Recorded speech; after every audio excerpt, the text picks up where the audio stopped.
Claire Morris had never thought of herself as someone who drew attention. She lived a quiet, predictable life that unfolded in the margins, exactly where she liked it.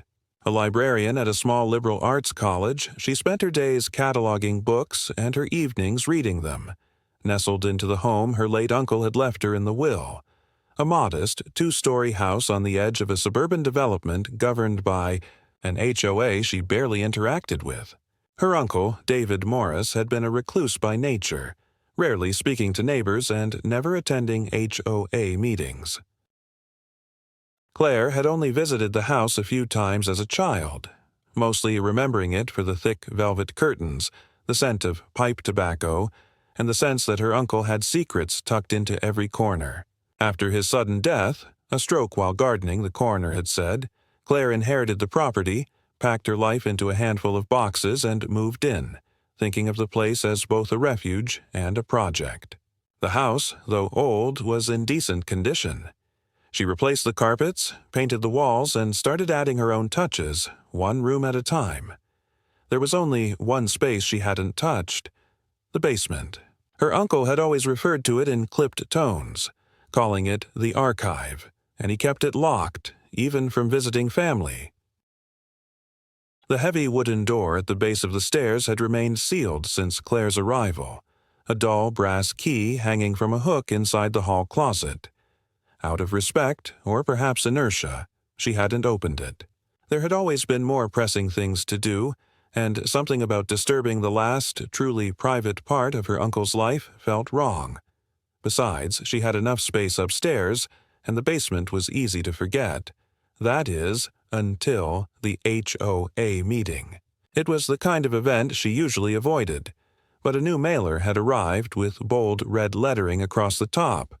Attendance required for all property owners. Community zoning updates. Not wanting to risk a penalty, Claire showed up to the beige, multi-purpose room at the edge of the development, filled with plastic chairs and the buzz of weak fluorescent lights. The room smelled faintly of citrus cleaner and stress. The board president, Ellen Chapman, was already at the podium, a woman with manicured composure and a voice like dry ice. Claire sat in the back, arms crossed, hoping to disappear. About halfway through the meeting, Ellen clicked to a new slide and began reading from a prepared statement. As of last month, under Section 12B of the revised Community Ordinance, any unused subterranean spaces, including basements and storm shelters not documented as active living quarters, are eligible for reclassification as shared community assets. Claire felt a strange twinge at the base of her neck. The slide showed a list of reclassified properties, and there was her address. Her hand shot up. "Excuse me," she said, trying to keep her voice even. "What does that mean? My basement is locked." "It's never been used for anything by the community." Ellen looked at her without recognition, as if Claire were a name on a spreadsheet. "That's precisely the point," she said smoothly. "It's a non-functional space. Under the new ordinance, spaces that remain dormant for 12 consecutive months become eligible for adaptive community use." There was a ripple of polite murmurs in the crowd. Claire blinked, confused. "It's not a common area. It's part of my house." Ellen offered a gentle, patronizing smile. "Of course, but we're only talking about underutilized storage zones. Our community partners have identified several such spaces for reallocation. Nothing intrusive, just smart use of available square footage. You'll still own the structure. We're simply maximizing potential where possible." Claire's stomach turned. There had been no warning, no consultation, not even a conversation. Her basement, an inherited part of her family's history, had apparently been earmarked for communal use because she hadn't opened a door. The meeting moved on. The topic shelved as if it had already been settled. Claire left with a folder of pamphlets and a dull roar building behind her eyes. That night, she stood at the top of the basement stairs, hand resting on the cold brass key, and for the first time she realized just how vulnerable silence could make you. Claire had always assumed that the odd pronouncements at HOA meetings were mostly empty gestures, something for the board to put in their newsletters so they could feel important, and she would have laughed off Ellen's presentation about reclassifying unused subterranean spaces, if not for the fact that her own address had appeared on that slide. Still, she told herself, perhaps it was nothing more than a mistake, some clerical oversight, and in the back of her mind she tried to reassure herself with the thought that surely no one would ever touch her home without asking. For a week she carried on with her routine, shelving books at the library, returning to the quiet comfort of her house, ignoring the faint anxiety that pressed at her ribs whenever she passed the locked basement door. It was not until she returned from work one Thursday evening that the anxiety became reality. Pulling into the driveway, she noticed a van parked half a block away, white and unmarked, the kind of vehicle that blended into the background until you paid attention to how long it lingered. She thought little of it at first, juggling her grocery bags as she walked inside, but the moment she opened the door and stepped into the hall, she froze. The smell was different. There was a faint chemical tang in the air, not strong but alien, as if some kind of industrial cleaner had been used. Her eyes fell to the end of the hallway where the stairs descended to the basement, and her breath caught. The door was different. Where once there had been her uncle's heavy wooden door with its brass knob and keyhole, there now stood a steel-gray slab fitted with an electronic keypad, the kind used in office buildings. A laminated sign hung from the handle. Community Storage Unit. Authorized access only. Claire dropped the groceries onto the floor, her heart thudding in her chest, and reached for the knob instinctively, but the door did not budge. She typed random numbers into the keypad, but nothing happened except a sharp beep. Her hands shook as she pulled the old brass key from the hall closet hook, the same key her uncle had always kept, and she tried to slide it into the non-existent lock. There was no place for it anymore. Her key had been erased along with the door itself. She called the HOA office immediately, her voice quivering with a mix of anger and disbelief. After several minutes on hold, Ellen Chapman herself answered in that same calm, practiced tone. "Claire," she said, using her name as if they were friends, "I understand your concern, but the reclassification process has already been approved by the board. Your basement was designated underutilized space, and we've made adjustments to bring it in line with community standards. You'll find this is ultimately for everyone's benefit."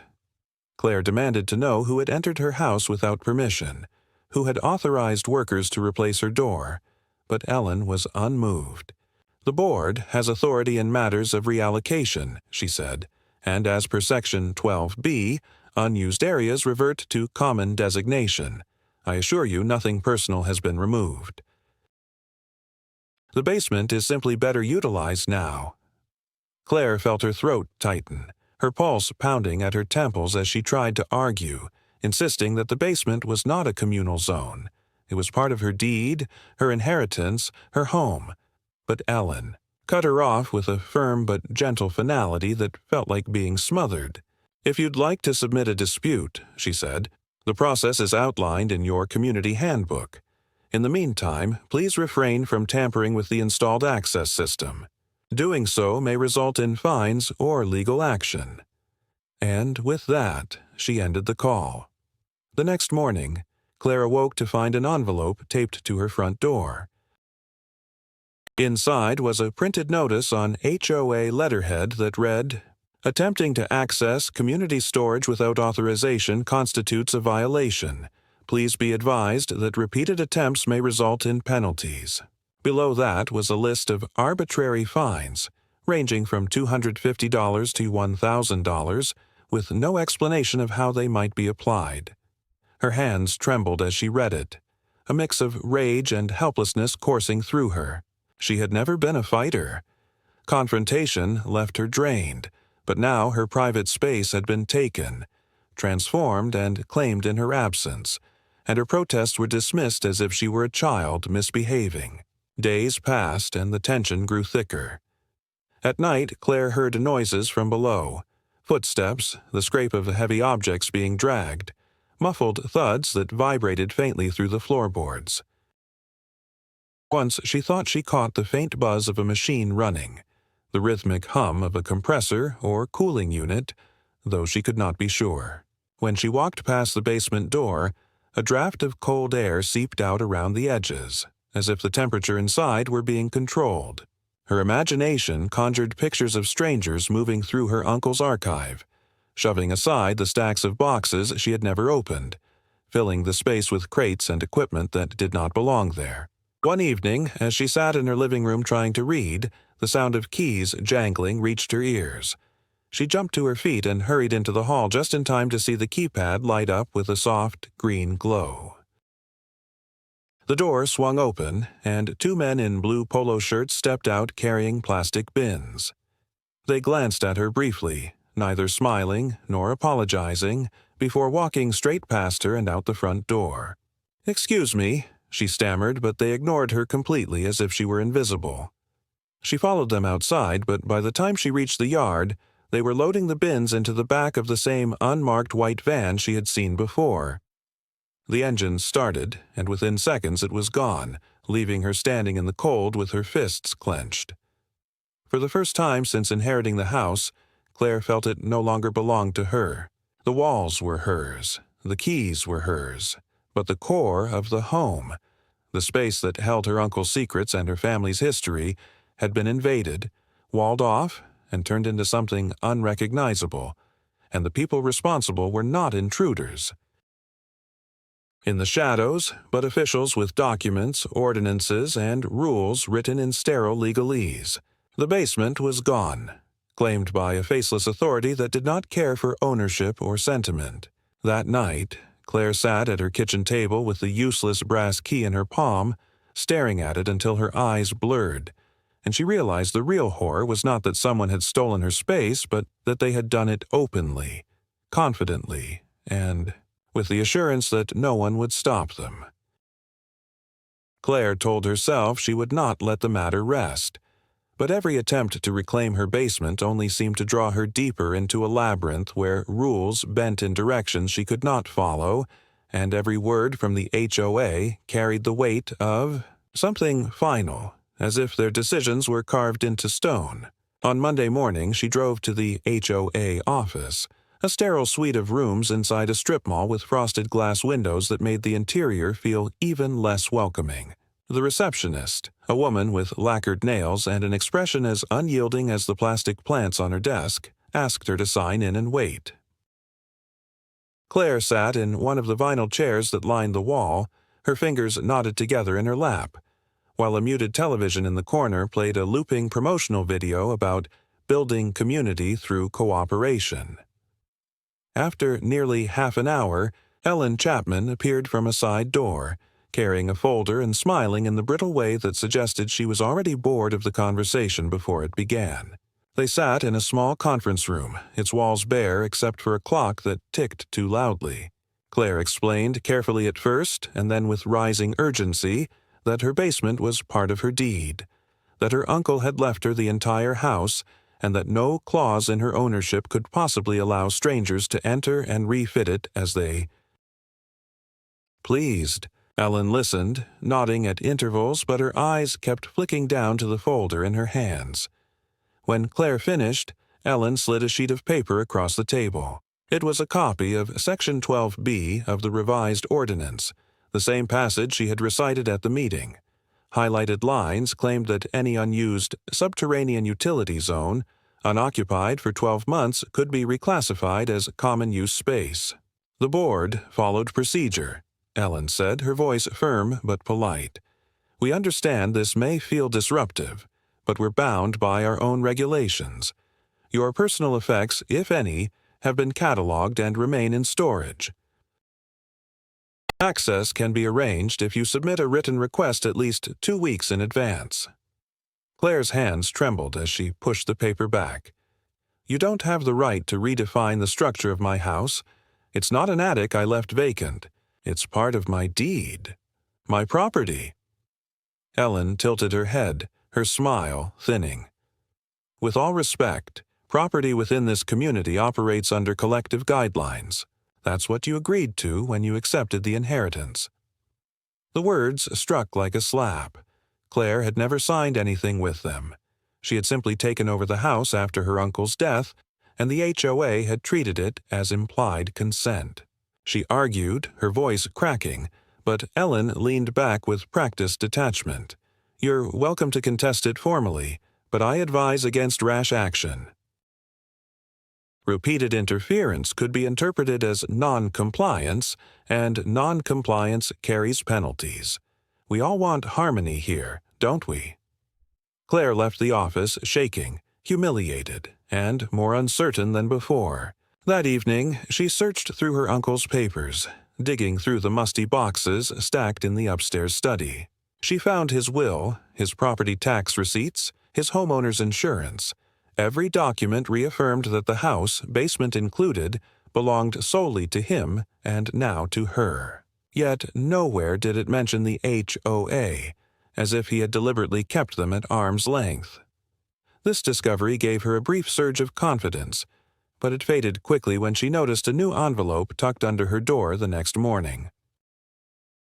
The letter accused her of aggressive behavior toward HOA staff and warned that further misconduct would incur sanctions. She sat on her couch with the letter in her hands, her chest hollow, realizing they had twisted her visit into evidence against her. From that point forward, the pressure escalated. She began receiving small but unsettling notices.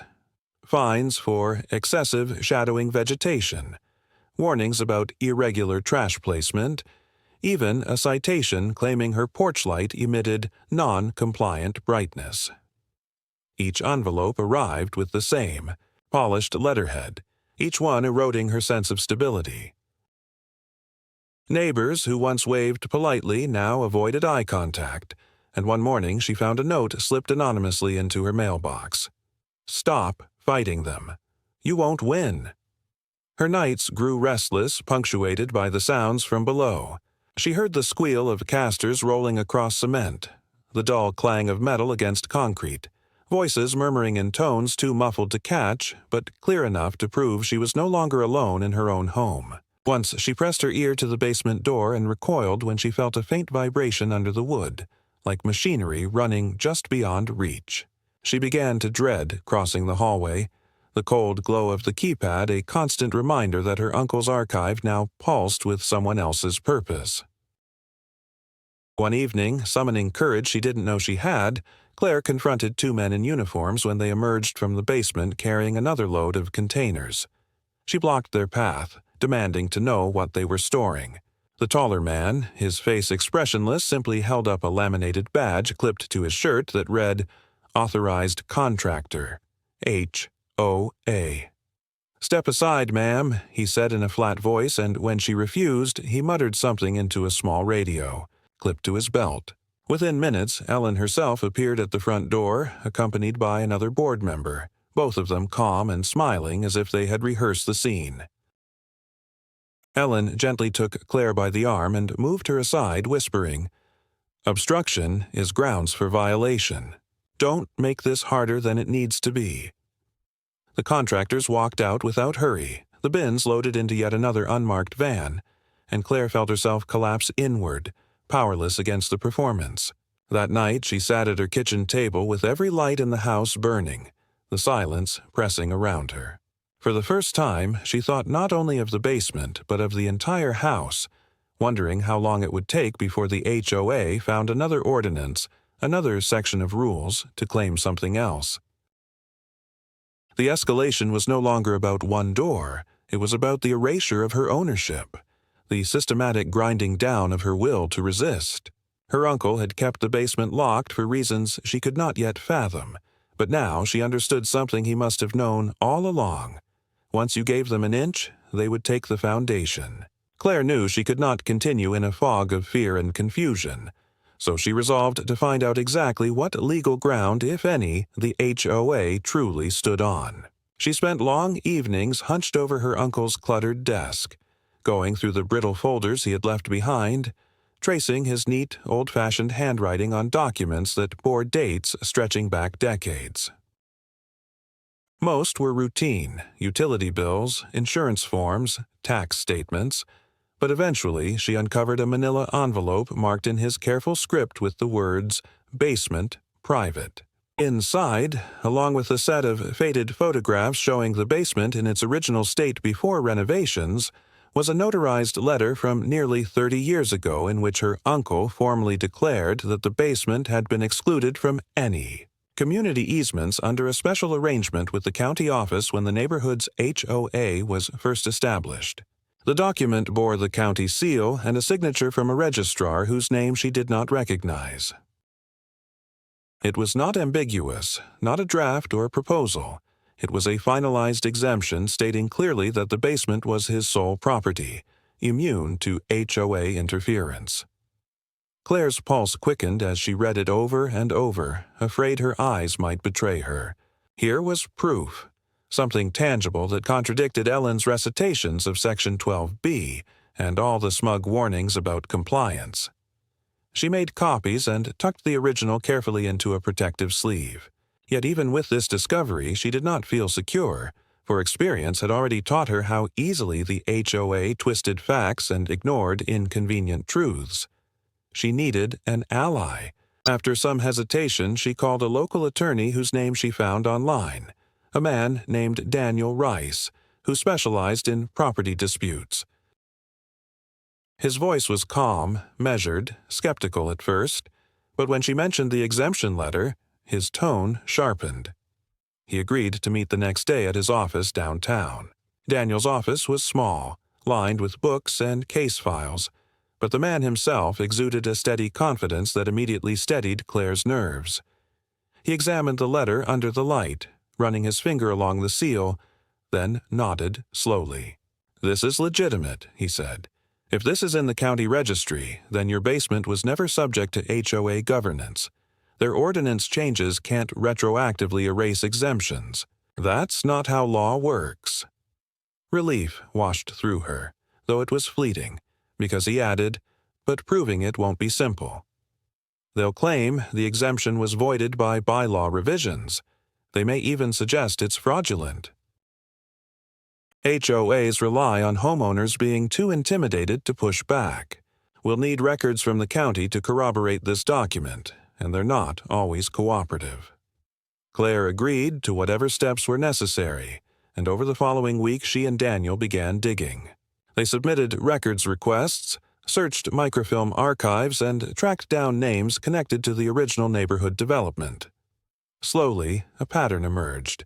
The HOA had not only ignored exemptions, but appeared to have quietly reclassified several properties under dubious pretenses, most often when owners were elderly or recently deceased, leaving heirs too overwhelmed or uninformed to resist.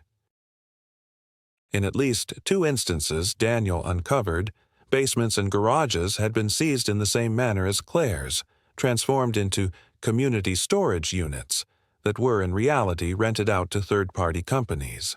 The HOA was profiting from space it did not legally control. This realization changed everything. Claire's fight was no longer a matter of the personal violation, but evidence of a broader scheme. Yet, with revelation came danger. She began noticing details that unsettled her. The same white van parked near her street on different days, neighbors whispering and then falling silent when she approached, a strange delay with her mail where envelopes appeared torn or resealed. Once she returned home to find her back door ajar, though she was certain she had locked it. Nothing seemed stolen, yet the sense of intrusion was undeniable. She told Daniel, who frowned but told her to document everything, to photograph notices, envelopes, even the position of her locks. "They'll try to discredit you," he warned. "We need a trail that shows consistency, not paranoia." One afternoon at the county records office, Claire finally uncovered a file that made her breath catch. It was a memo from years ago, buried in a scanned box of correspondence in which an HOA board member acknowledged her uncle's exemption, but suggested they revisit the issue when ownership transferred. The language was chillingly casual, as if they had long planned to exploit the moment his property changed hands. She copied the memo and showed it to Daniel, who tapped the paper with grim satisfaction. This is deliberate. They knew your uncle had protections and waited until you inherited to pounce, counting on your lack of awareness. That's bad faith, and courts take bad faith seriously. Bolstered by this evidence, Claire felt a renewed sense of determination. But the retaliation from the HOA intensified.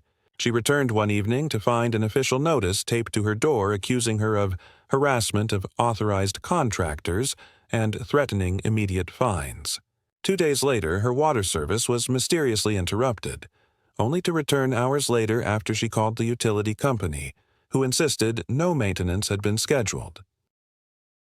Then, most unsettling of all, she discovered that the brass key to the old basement lock, which she had kept in her desk drawer, was gone. She tore through the house searching, but it had vanished, and though she could not prove someone had taken it, the thought gnawed at her relentlessly. The midpoint of her ordeal came when she and Daniel presented the exemption letter and county memo at a preliminary meeting with the HOA's legal counsel. The meeting was held in a bland office building, yet the tension inside was palpable. The HOA's attorney, a polished man with a voice as smooth as oil, dismissed the exemption as outdated paperwork, irrelevant under modern bylaws.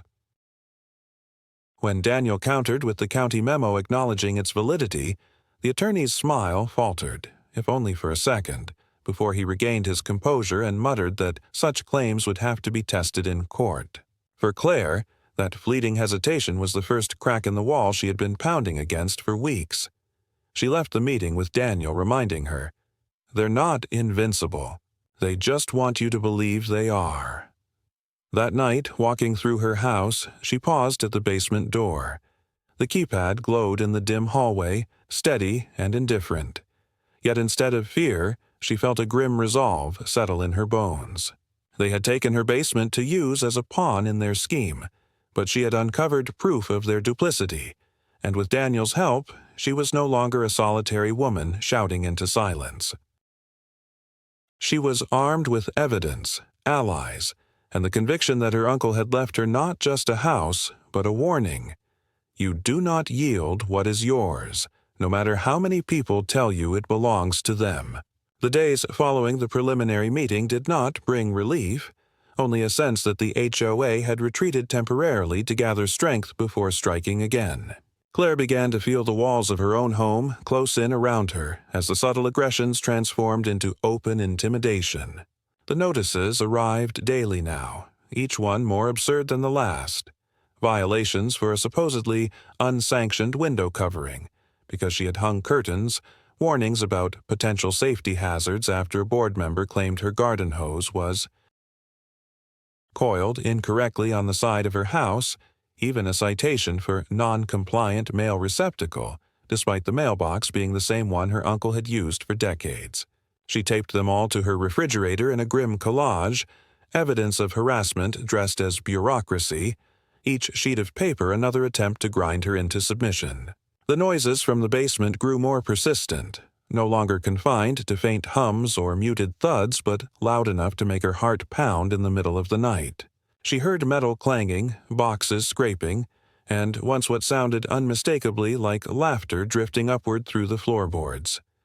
She called Daniel in a panic, but he reminded her that barging in without legal authority could jeopardize her case. "Let them expose themselves," he urged. "The more outrageous their actions, the stronger our argument becomes." Yet Claire could not ignore the sense that her home was no longer her own, that strangers were burrowing beneath her feet like termites. One evening, as she returned from the library, she found her driveway blocked by a small delivery truck.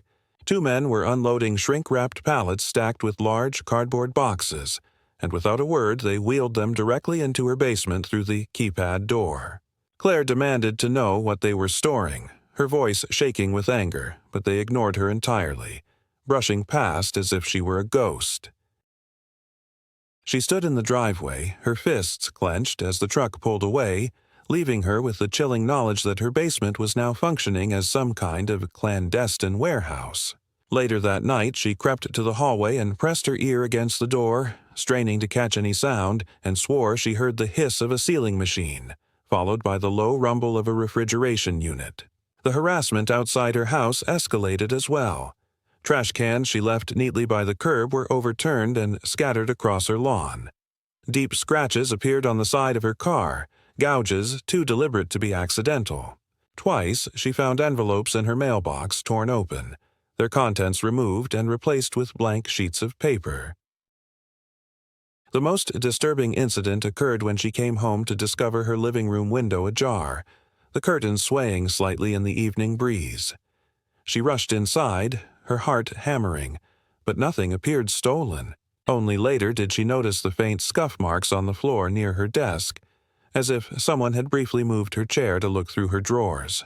Daniel urged her to remain calm, to document every incident with photographs and dates, to preserve the appearance of rationality in the face of what looked increasingly like a campaign of psychological warfare.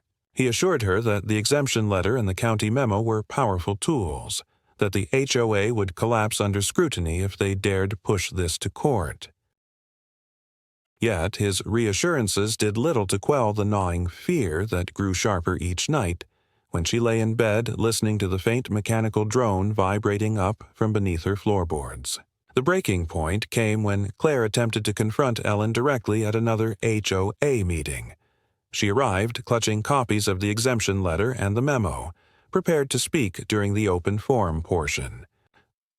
Yet when she raised her hand to address the board, Ellen silenced her with a gavel and declared that personal grievances would not be entertained in a public session.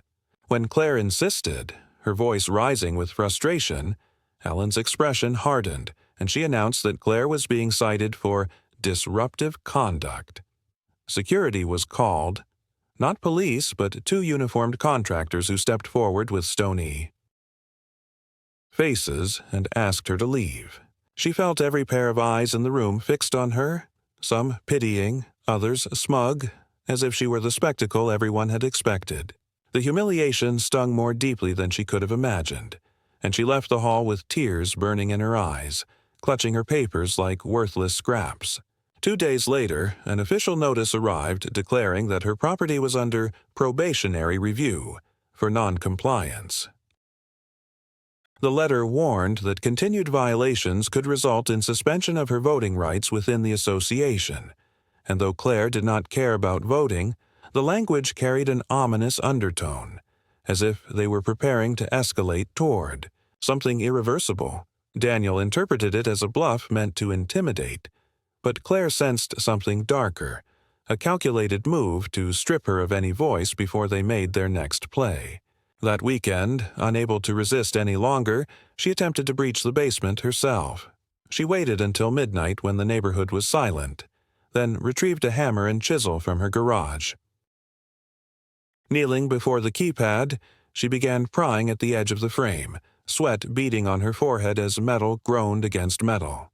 After nearly an hour of effort, she managed to loosen one corner of the door, enough to glimpse a sliver of light from within. Through the narrow crack, she saw rows of industrial shelving stacked with boxes labeled not with community names but with barcodes and shipping codes. A faint chill of refrigerated air spilled out, carrying the sterile scent of chemicals. Her breath caught, but before she could widen the gap, a sharp alarm blared from inside the keypad. Startled, she dropped her tools and stumbled back, her ears ringing. Within minutes, headlights swept across her yard as a security vehicle pulled up, and 2 contractors emerged, their flashlights cutting through the darkness. They did not approach her directly, but circled the perimeter with deliberate menace, as if to remind her that she was being watched.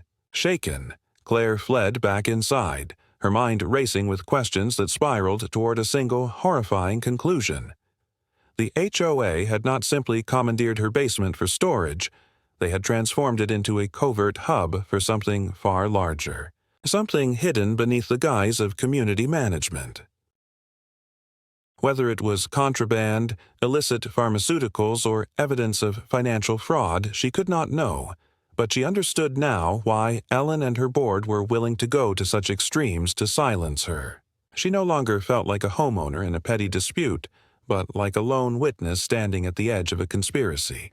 And as she lay awake that night, staring at the ceiling while the faint hum from below pulsed through the house, she realized that the fight was no longer just about reclaiming her basement.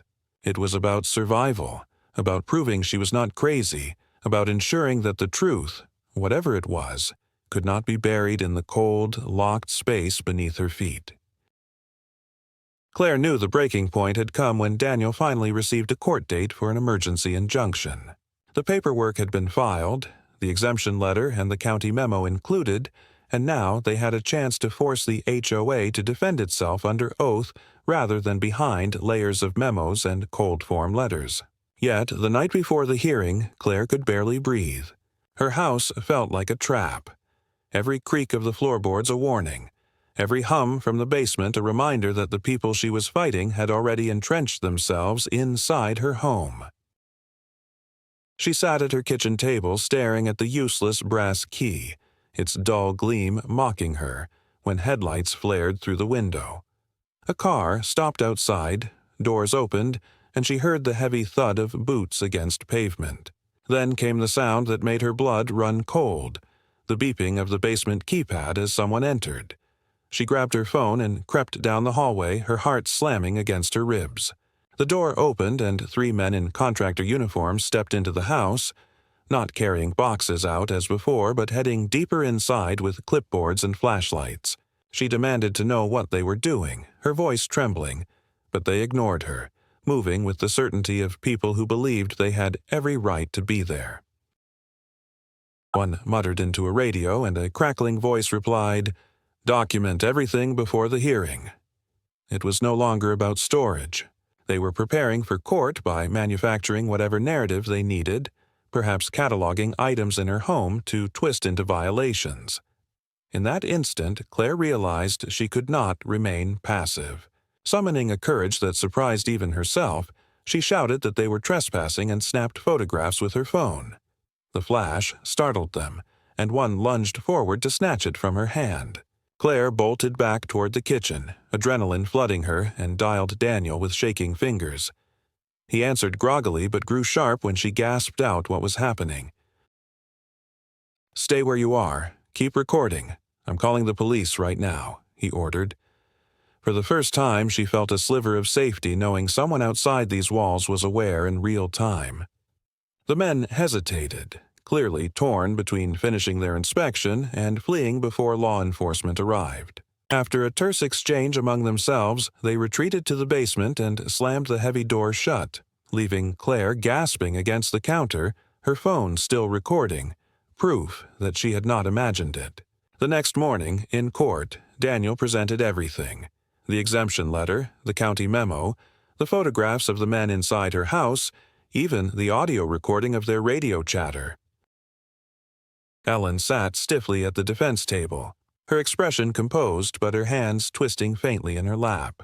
The HOA's attorney tried to argue that the basement had been under community control for over a year and that Claire had consented through inaction, but Daniel countered with the documented exemption, the memo acknowledging it, and the evidence of unauthorized entry. He spoke calmly but with a sharp edge, highlighting the pattern of harassment, the fabricated violations, and the clandestine use of her property for purposes unrelated to any genuine community need. Claire sat rigid, her palms slick with sweat, but when the judge interrupted the HOA attorney with a pointed question, if this space was reclassified, legitimately, why were contractors entering without notifying the homeowner and without a warrant? She felt the tide shift. The attorney stumbled, muttered about standard procedure, but the judge's expression hardened. Daniel pressed further, suggesting that the so-called community storage had in fact been rented for private gain, that the HOA had exploited its authority to profit illegally, and that Claire's case was not an isolated error but part of a pattern. Ellen finally broke her silence, her voice sharp as glass, insisting that the board had only acted in the best interest of the neighborhood, that Claire was exaggerating. But her protest rang hollow when Daniel produced the photographs of the barcoded boxes stacked in neat rows behind her basement door. The courtroom went still. The climax came in a single ruling. The judge declared that the exemption letter remained valid and binding, that the HOA had acted beyond its authority, and that any occupation of Claire's basement was unlawful. He ordered immediate restoration of her property rights, removal of the keypad and door, and an injunction prohibiting further interference. The words seemed to echo in Claire's ears, unreal, as if she were hearing them in a dream. Ellen's face tightened. The attorney gathered his papers with stiff movements, and for the first time in weeks, Claire felt the crushing weight lift from her chest. She had stood at the edge of losing not just her basement but her sanity, and in that courtroom, truth had forced its way to the surface. When Claire returned home after the ruling, the house felt different, lighter somehow, though the basement door still loomed with its keypad and the faint chill that seeped through its seams. Within a week, contractors hired by the court arrived to dismantle the steel barrier and restore the original wooden door, a symbolic gesture that left Claire standing in the hallway with tears welling in her eyes as she watched the keypad pried out of the frame. When the last piece of metal was carried out and the space finally opened, she stepped into the basement for the first time since inheriting the house. Dust hung in the air, swirling in the pale light from a dangling bulb, and the rows of shelves that had been crammed with barcoded boxes were stripped bare, leaving only faint scuff marks on the concrete as evidence of what had been stored there. In the far corner, she found one object overlooked in the hurried removal, a small wooden chest, her uncle's handwriting etched faintly on the lid. Inside were letters, sketches, and an old note that read simply, "Protect what is yours, because no one else will." She sat on the floor with the chest in her lap, the echo of those words settling into her bones. The HOA, stripped of its leverage, faced an investigation that led to Ellen's quiet resignation. The board was restructured under court supervision, and neighbors who had once looked at Claire with suspicion now offered tentative nods, some even quiet apologies, as though the collective spell of intimidation had been broken. Yet Claire knew that victory did not erase the weeks of fear or the hollow knowledge that power, once abused, always waited for another opening. She installed locks of her own choosing, cameras at the corners of her house, and made peace with the fact that vigilance would be part of her life from now on. Still, when she stood in her basement and breathed the cool, musty air, she felt something stronger than fear, an unyielding calm, a certainty that she had endured and reclaimed what was hers. Her uncle's warning no longer read like paranoia but like truth passed down, and she understood that the real inheritance was not the house itself but the will to defend it.